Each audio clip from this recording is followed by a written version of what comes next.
What if Project Hail Mary isn't really about saving the world, but about rediscovering who we are?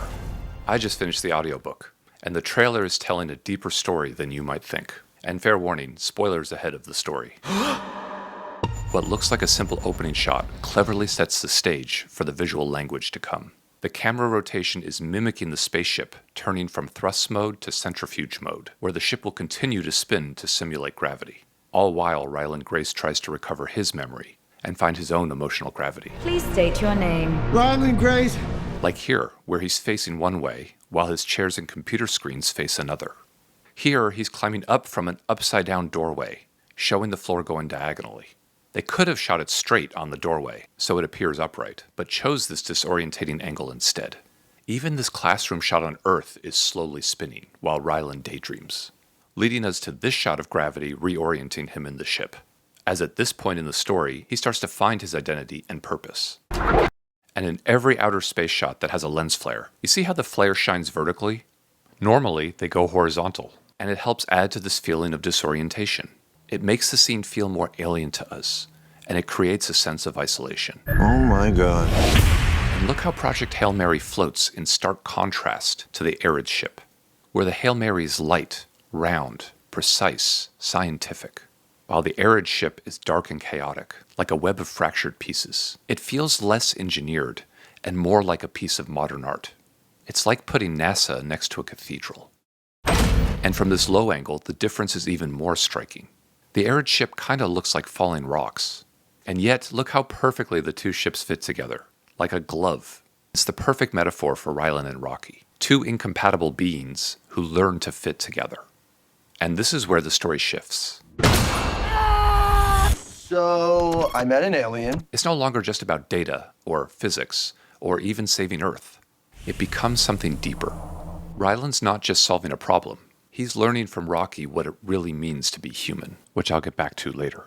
In the book, the entire story was told through Ryland Grace's point of view, through his mind. How will the filmmakers turn his scientific, analytical, emotional thoughts into a cinematic language? The filmmakers will rely more on visual storytelling, through clever blocking and framing. This shot is the perfect example.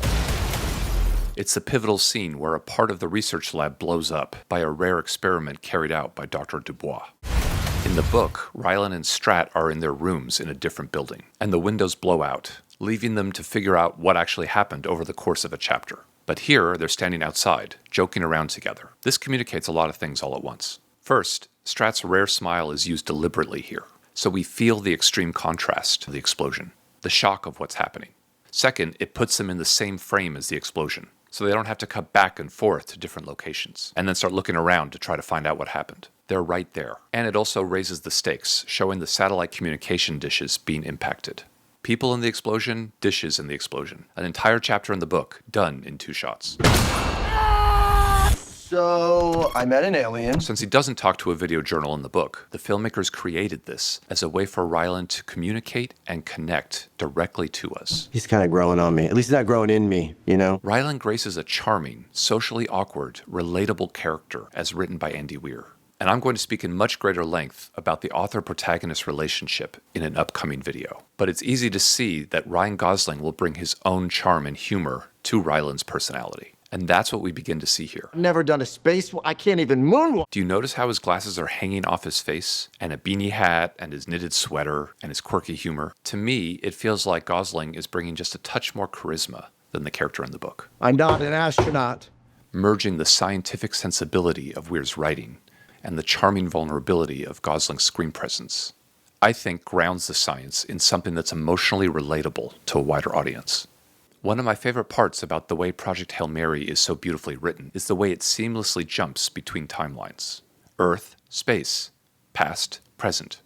I expect that in the film too, and there are already hints of it in the trailer. I'm not an astronaut. Like this transition. I'm not an astronaut. From his hand racing to the window in outer space, to finishing his body turn to look at the team on Earth. So the first shot starts the quick jolt, and the second shot ends it. You have a doctorate in molecular biology. I need you to come with us. This one's even a better example, because it's so seamless, I didn't even realize it was a transition when watching it the first time. So we start with Ryland in the lab going to look at his microscope. And as it turns out, this is on the Hail Mary spaceship in Tau Ceti, because that web-like design. is Rocky's transparent xenonite barrier, separating their atmospheres so they can coexist. So watch here, after he sees what's in the microscope, he looks up, with his glasses ever so slightly down his nose, and he's looking out this way to our screen right. And it cuts to Strat on his right where he'd be looking, but now we're on Earth, of course. So we're just following his eyes for a seamless transition. And look, when it cuts back to him, his glasses are down his nose even more. So it feels like the perfect progression of events. It really is shot like one complete scene, but in two completely different locations and timelines. And this might be my favorite transition. It's not written in the book, but it's the type of visual metaphor that we should expect to see in the film. To me, the evolving apes and Ryland's journey with Rocky reframes evolution. Because Ryland's growth isn't just scientific, it's emotional. And this visual metaphor of the story got me thinking. Maybe the next leap in human evolution isn't intelligence.